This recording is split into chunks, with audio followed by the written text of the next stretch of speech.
Howdy, and welcome to the EEARSS podcast. I am Alligator Rob. I am joined by Cindy and Mr. Curtis, Mr. Bill Curtis. Bill Curtis, yes, sir. Seeing as we just had a long talk about bills, it kind of seemed appropriate. We did, didn't we? Sometimes it goes that way.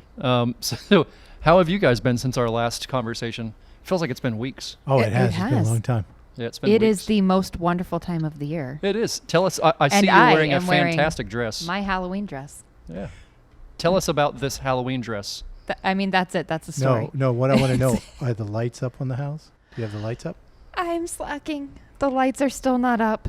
Oh. So the decorations are all out. Do you normally put lights outside or inside? Or yes? I always put them inside. Sometimes I also put them outside. Or are they orange lights?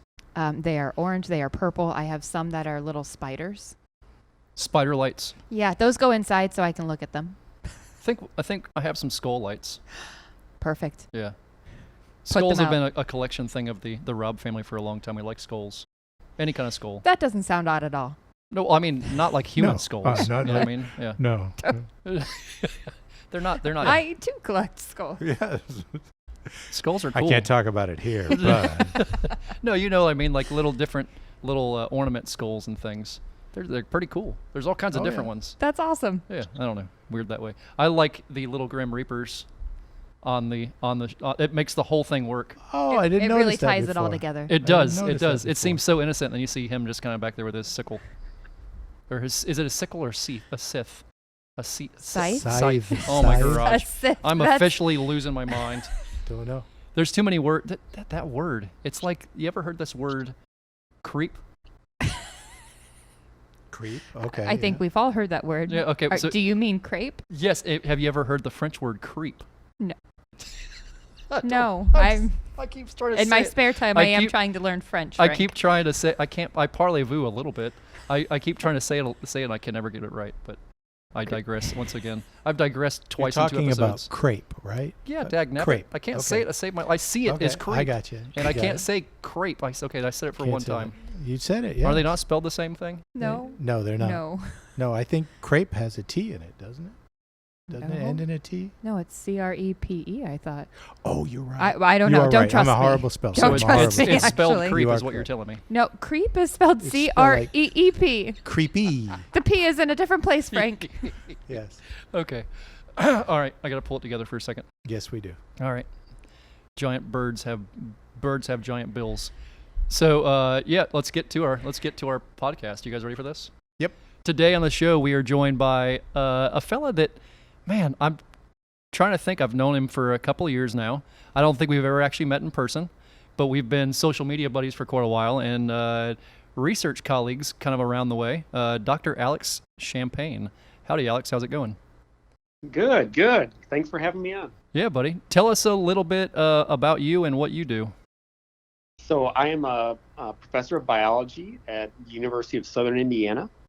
So that means on a good day, I'm either teaching science or I'm doing science.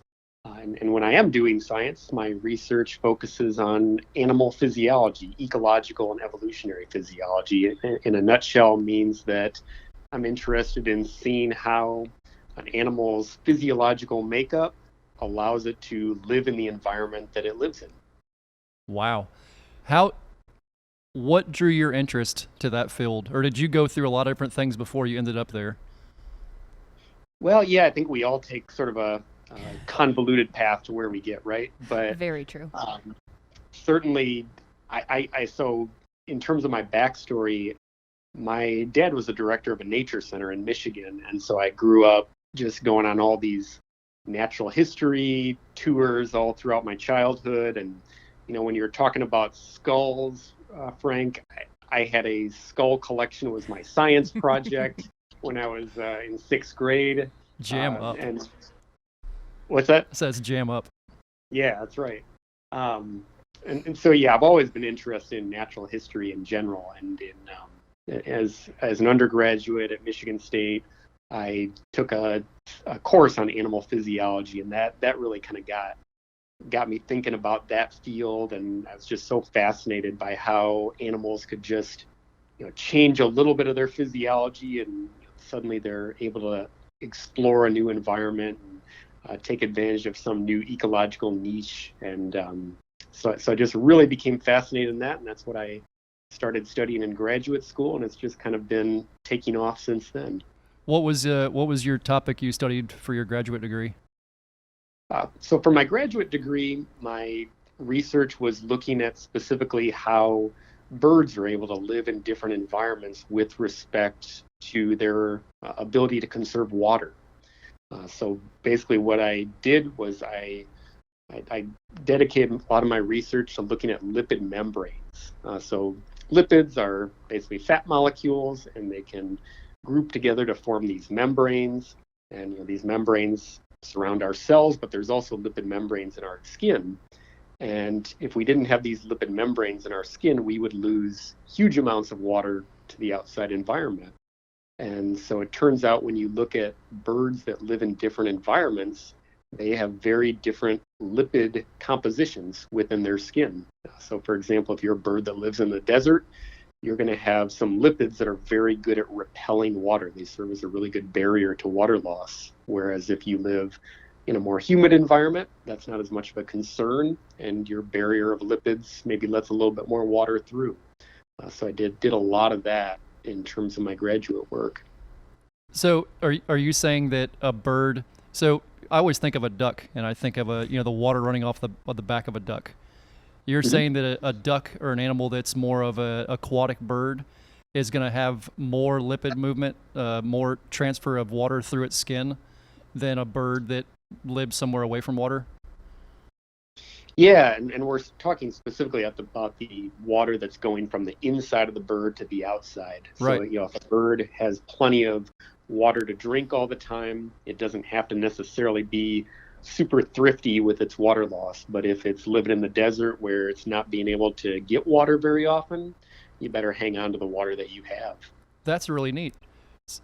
How long do you think an adaptation or a change like that would require to change evolutionarily to change in an animal?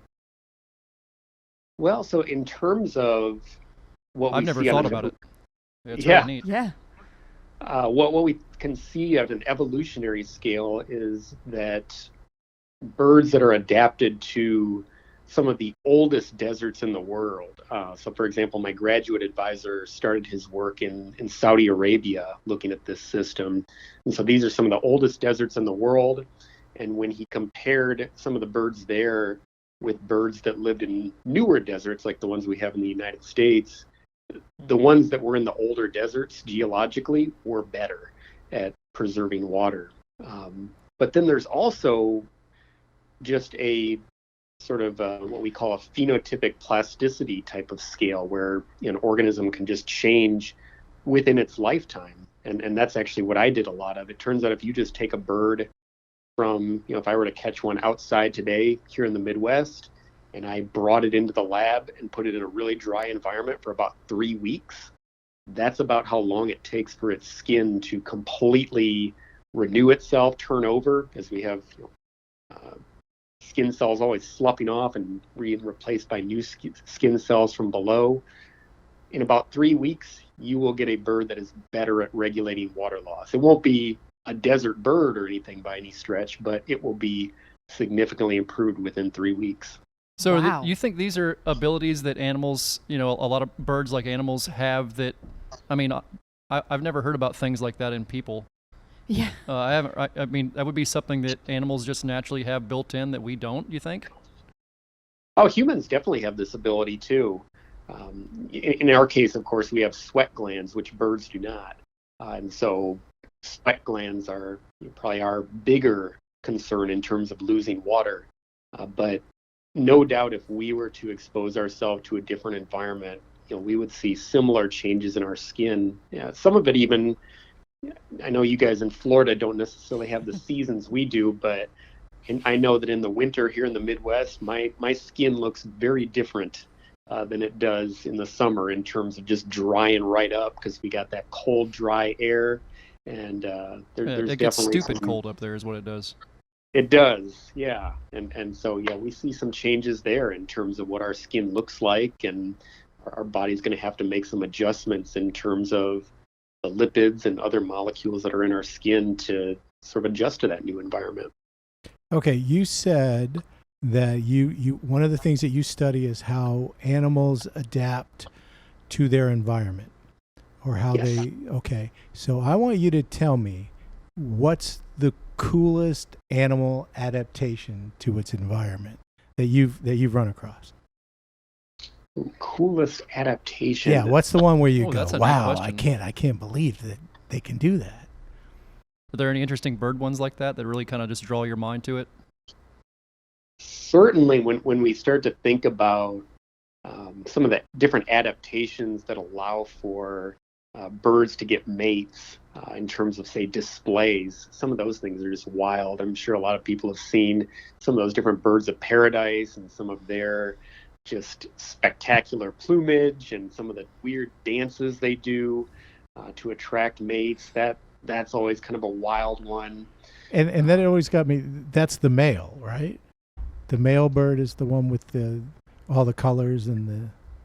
Many times it is the male. Every Okay. once in a while you'll see some role reversal depending on the species. But yeah, those are wild, and I've certainly become very fascinated with animals in deserts too. And there's just some when you start to think about how certain desert animals like camels or Arabian oryxes, how they can go for weeks without water. Whereas, if it were you or me out in the desert, we'd be dead in a day probably.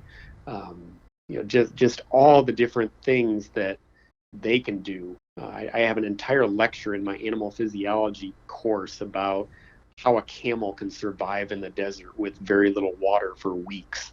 There's just so many parts that add up to allow them to save that water over several weeks, and it's just fascinating stuff. With climates changing, are you seeing globally when you're researching birds, are they adapting at a rate that is keeping up with the rate that the environments are changing at? Or do we know yet? Yes, some of that research is definitely ongoing. There is a lot of research that's coming out with respect to water loss in birds that's kind of pointing to the idea that there are definitely going to be some areas where birds are going to be in danger. There was a paper that came out a few years ago showing that basically the number of days where birds will be in danger of uh, basically running out of water because they're trying too hard to cool themselves. The number of days over the course of a year that where birds are experiencing that in certain desert regions is going to go up a lot, and we might expect that some of those areas will no longer have those birds going forward. Birds may be able to make some adjustments, but there's going to be limits to how much they can adjust. Wow. Yeah, that's it's going to affect everybody somehow, isn't it? Everybody Yes, and it is. everything somehow. So I'm trying to think, Alex, how in the world did we first meet? I know it was So social media. Was it Twitter? Was it Instagram? How was it? actually, it wasn't social media. It was through some mutual friends, I guess. Okay. So I had a friend who uh, worked with reptiles and amphibians, and at the It time was yeah. Yep. I was really interested in looking at, because I'd worked with birds for so long. I was really interested in seeing how the closest living relatives of birds, what their skin looked like. And so, because all these other animals went extinct, the closest living relative would be a crocodilian. And so, I had some contacts in terms of people who were looking for, who had worked with reptiles and amphibians. And so I asked around, and Brandon Moore. Yes, indeed, Brandon Moore. you know, That's ironic. Yeah, as soon as you Yep, started saying it, I thought of it like, is it Brandon Moore? yep, got in touch with him, and he recommended you. And yeah, from there we got in touch, and I kind of told you what I was looking to do, and It was there you like were. jammy jam, buddy. I'm all in. Yeah. Yeah, there you were sending me some alligator skin samples just a short while later. Yep. That was very neat. I'm excited to see how that all comes together when it does. Um, yeah, it's very interesting how all these connections come together with people. I actually spent time in Argentina with Brandon And I hadn't met him before that. I knew of him, but I had never met him before that. He has an interesting story himself. Yes, he does. Yeah, pretty ex swing tackle for the Patriots. Played with Tom Brady for many years. Left football, got his doctorate degree, and now he's one of the top crocodilian biologists in the world. He never talks about the football side of it because he wants to be known for his science work, and he's a brilliant guy. Brilliant guy. And he's huge, too. He's a humongous guy. Yeah. I will never forget, I was at a scientific conference one time, and I was meeting up with him and some other people in a hotel lobby. And he's this massive man with this booming voice, and he's sitting there talking very loudly about crocodilian reproduction. And everyone else in the hotel lobby is looking over at us like we're nuts. But I'll just never forget that. Yeah, he looks at the way that all their sexual reproduction works from both sides, male and female. And I dare anybody to make fun of him for it, because he's a monster of a man. Yeah, nobody's gonna call him on it, that's for sure. They might laugh about it when he's not looking, you know what I mean? But nobody's gonna say anything to his face about it. Yeah, very interesting stuff. So, what other projects are you guys working on right now? There in your lab, what you have some doctorate students graduate students working on some things? No graduate students. We're all undergraduates here at USI. Okay. So getting people started early in science, which Very is good. Cool. But yeah, in terms of projects we're working on, I've branched out a little bit from birds. We're of course looking at crocodilian skin, looking at bat skin a little bit too, just trying to see some similarities and differences there. And then another major project that I'm working on with some collaborators, Ana Jimenez at Colgate University, Ken Walsh here at USI also. We are looking at membrane lipids, in this case not in the skin, but in cells of animals. And basically what we're looking at is, it turns out that the types of lipids and the membranes that make up our cells have a big influence on our metabolic rate and on our aging and lifespan. So it turns out if you have a more sort of fluid lipid membrane, one that allows a lot of ions to pass across it, that tends to increase your metabolic rate. And so in addition, the composition of some of these lipids, there happen to be some lipids that are more vulnerable, that make an animal more vulnerable to aging than other lipid molecules. And so to explore this question, we're looking at dogs, because anyone who owns a dog knows that in general, small dogs live a lot longer than large dogs. And so we have looked at some different metabolic measurements of dog cells. And basically we have found that large dogs their cells actually have a higher metabolic rate, and they also have a more efficient metabolic rate. And what that means is that if you want to have a high metabolic rate and a more efficient metabolic rate, that's great for growing big if you're a big dog, but it's not so good if you're trying to prevent aging, because it turns out that when you have a more efficient metabolic rate, you also are producing more of these compounds we call free radicals or reactive oxygen species. And those are things that can lead to aging. They can damage lipids and DNA, lead to aging over time. And so there's a difference in terms of the metabolic parameters of big dogs and small dogs. And we're trying to see what is it about the lipid membranes that's causing some of these differences. Wow. That's something else. As an owner of a large dog who is a senior dog, I'm listening to this going, okay, now I know the why. So how do I stop it? How do I make him the Benjamin Button of dogs? How do I reverse this? Yeah, that's what we're hoping to find. Hurry up. She's got a dog that's waiting here. Time is ticking. We're going as fast as we can. Yeah, So so far all of our experiments are just done on cells and culture, so we can't make too many generalizations. But one thing that was pretty promising is we were actually able to find that if you cultured some of these cells in an environment that caused some of their lipid makeup to change, you could actually change some of these metabolic parameters, and who knows, potentially that could have implications for aging, that sort of thing. And yeah, maybe so we many can all diseases too. yeah we could all keep our best friends around a little bit longer, whether that's a dog or a human or any animal you choose. Well, yeah, I wonder what the human impacts of that would be. Yeah, I mean, our metabolic rates kind of operate along some of the same principles. The reason we choose dogs is because of the fact that we have this huge difference in size, obviously, and as a result, huge differences in lifespans and metabolic rates as well.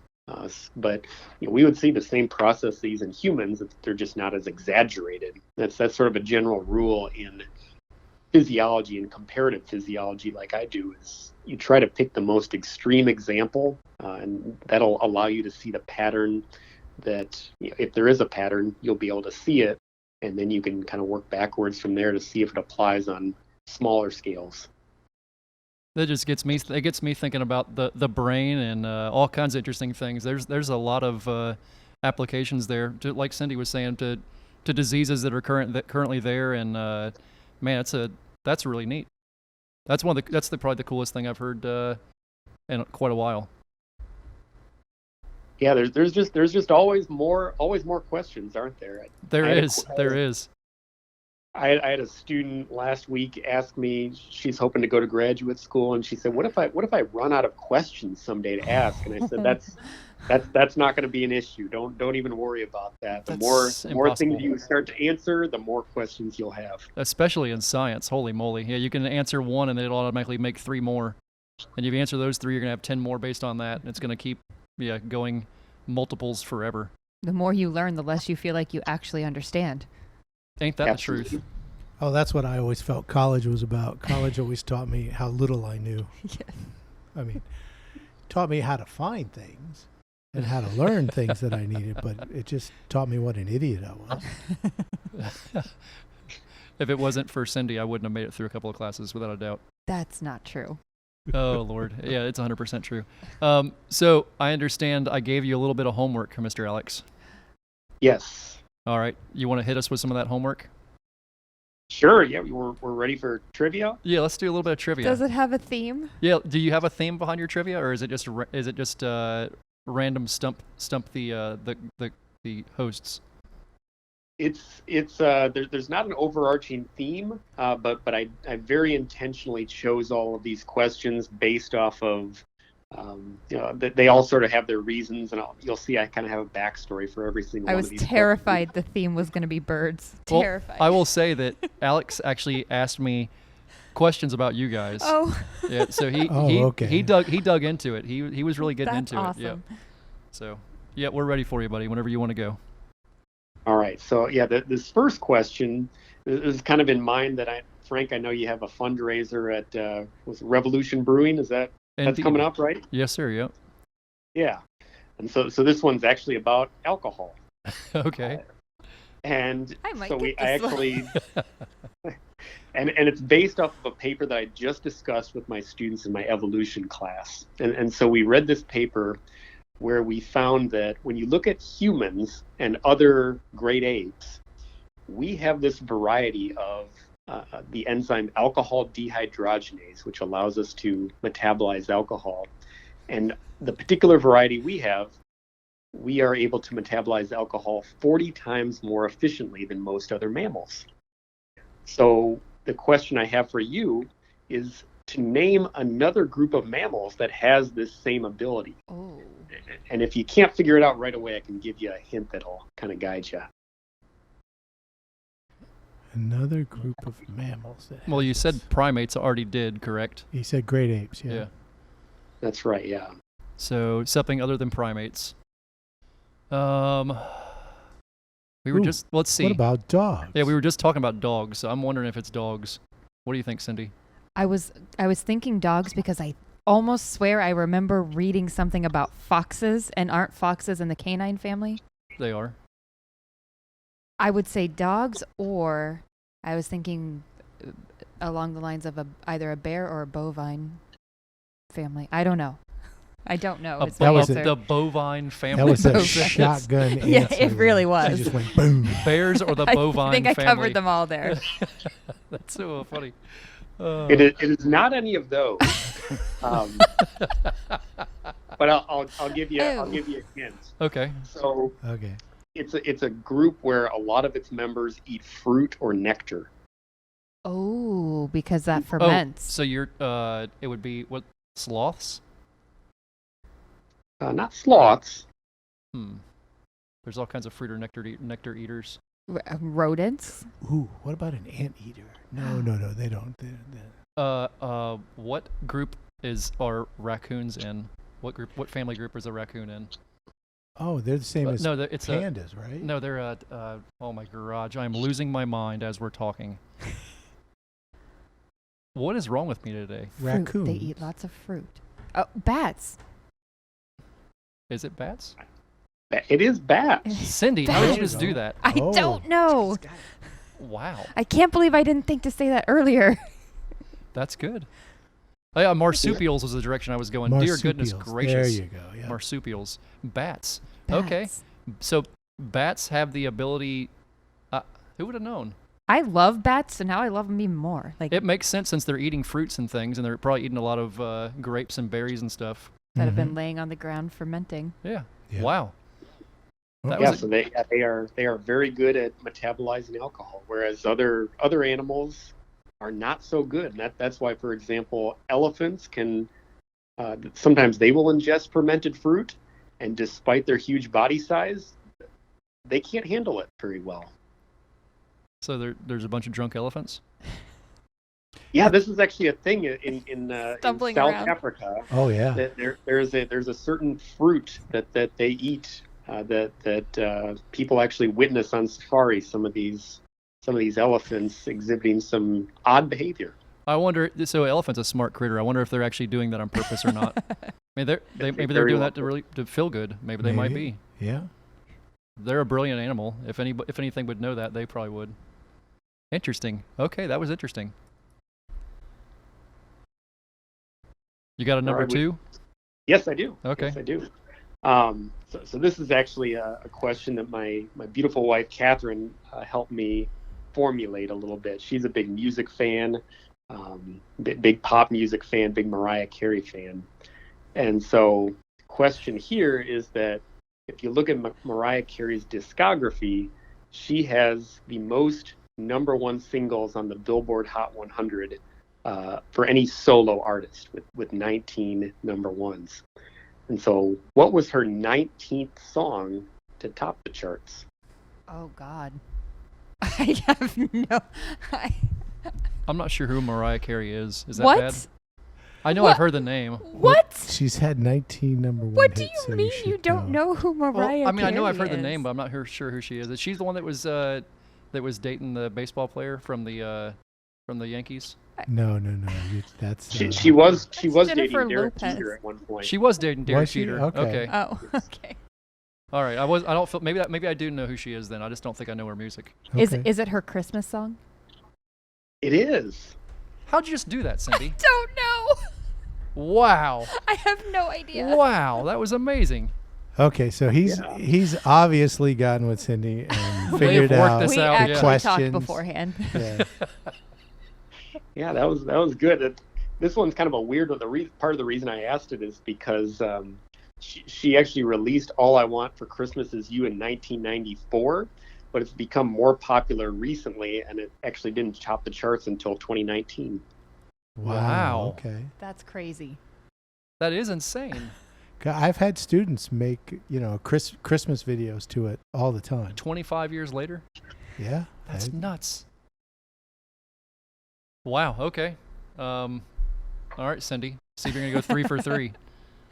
All right. This third one is this is one that I'm sure it's sort of a local bit of trivia here in Evansville, but it's sort of the one claim to fame that Evansville has. So here in Evansville, we have a ballpark called Bosse Field, and it's the third oldest professional ballpark in the United States. It's behind only Fenway Park and Wrigley Field. But in 1992, it served as a filming site for what movie that starred Gina Davis, Tom Hanks, Madonna, and others? I got it. Yep, I got that one too. You think you got it? Do you have There's it? no crying in baseball. That's right. Cindy, might as well That's go. right. Let her go for Go, 3 for 3. Go, Cindy. Wasn't Tell it called A League of Their Own? Yep. Yeah. That's right. That's right. Wow. Absolutely. There is no crying. in Yeah, that baseball. was what Madonna and Tom Hanks and Rosie O'Donnell and oh, everybody yeah. else. Yeah. Yep. That was Yep. such a good movie. Mm-hmm. Yeah, Yep. that was a good one. Wow. Alex, this has been some amazing trivia. I am enjoying this. Yeah, this is Of course I you know are. Cindy's enjoying it. this is right up Cindy's alley. She's knocking them out of the park, and she's not even a sports fan, and she knew that one hands She knew down. that one, yep. Yeah, that was great. That was great. So what do you have? What other kind of stuff do you have coming up before the year's out, Alex? Let's see, before the year's out, Yeah. You got some projects you gotta get done? nothing urgent. Other than, of course, working on our project, right? Yeah. Yeah. But no, just mostly getting through this semester, teaching a lot. I do a lot of teaching during the semester. That's USI is primarily a teaching institution. How many students do you have? Do you know? What's your total? So right now, this semester, I am teaching one relatively large class, and so that brings my numbers up a bit. But I have about 80 students this semester that I'm teaching. Okay. And how big is the university? How many people do you have in the university? We have about, I think, 6,000 students or so total. Wow. Okay. It's a pretty good sized university. Yeah. Yeah. Yeah, we're kind of a regional public university, so we're kind of primarily serving. We're in the as far southwest in Indiana as you can get, and so that's where a lot of our students come from. And since we're so close to the border, we also get a lot of students from western Kentucky or southern Illinois too. Let's say there were some students out there that were looking to go into the biology world, and they're looking for a school to go to. How can they go look you up and look up your school and your program and learn more about you? Yeah, they can go to the USI. If they just Google USI Biology, they will get to the USI Biology's website, and that has everything about our program. It has bios for all of us who teach there. So that's a great way to sort of explore there, and I sort of recommend that approach for a lot of students, no matter what school you're going to. Start looking up that department that you're interested in, see what it's all about, see what they pride themselves in, and see what the best fit is for you. I'm always telling students too, don't just automatically say you want to be a biologist. Start deciding early on when you get into college or even beforehand what your passion is. Like you were saying, you figured out pretty early on you wanted to study lipids. Find a topic in that world and let that be your jam. Like I want to study whatever the animal is and learn more about it or a specific topic within that animal and dig into it. It's really hard for students to grasp that, I think, sometimes. Yeah, I think it is, and I think it's also important that that students realize that just because they're studying one thing right now doesn't mean that they have to let that define the rest of their career either. I actually know when I first started graduate school, I was actually feeling a little bit pigeonholed in terms of studying lipids. That actually wasn't my passion at one point, believe it or not. But I wanted to study birds because that's what I loved, was birds. And so in some ways it was a little bit frustrating, but eventually I think it's important to sort of realize that if you just start kind of poking around enough, you'll eventually be able to find a connection between what you're doing and what your passion is. And for me, it was everything just kind of clicked once I was able to relate the lipid stuff to some stuff that I was really interested in. Because to me, just categorizing some of the lipids, that wasn't necessarily my thing early on. But once I started seeing how you could actually use some different techniques to see how they interact and directly apply that to looking at water loss, I was hooked after that. That's some very cool science. And I think you probably have I dare to say, the neatest social media name of anybody I know. That's right. I bird with champagne. It doesn't get any better than that, buddy. That is literally the top-notch handle for anybody on social media there is. I was just blessed with a good last name, I guess. Well, man, we appreciate you so much for being here with us and chatting with us, and really, we can't thank you enough. And I appreciate everything, the blessing you've been in my life. It's been a blessing getting to know you, and very, very thankful for you. Hey, all right back at you. I have just really enjoyed working with you and talking with you. I hope someday we can meet in person. That would certainly be great. I know if you ever find your way up this way, please stop by, or hopefully I can come down to Florida at some point and meet up with you, because I've just really enjoyed getting to know you. Anytime you can make it down this way, for sure. Well, I'll kidnap you on some adventures, without a doubt. And I'm sure I'll be up that way at some point. I've been wanting to get down to southern Illinois there and look at some kind of big snake exchange they have every year, like twice a year or something. Have you heard about this? There's supposed to be some road that's covered in thousands and thousands of snakes. Yes, we have Snake Road up in southwest Illinois.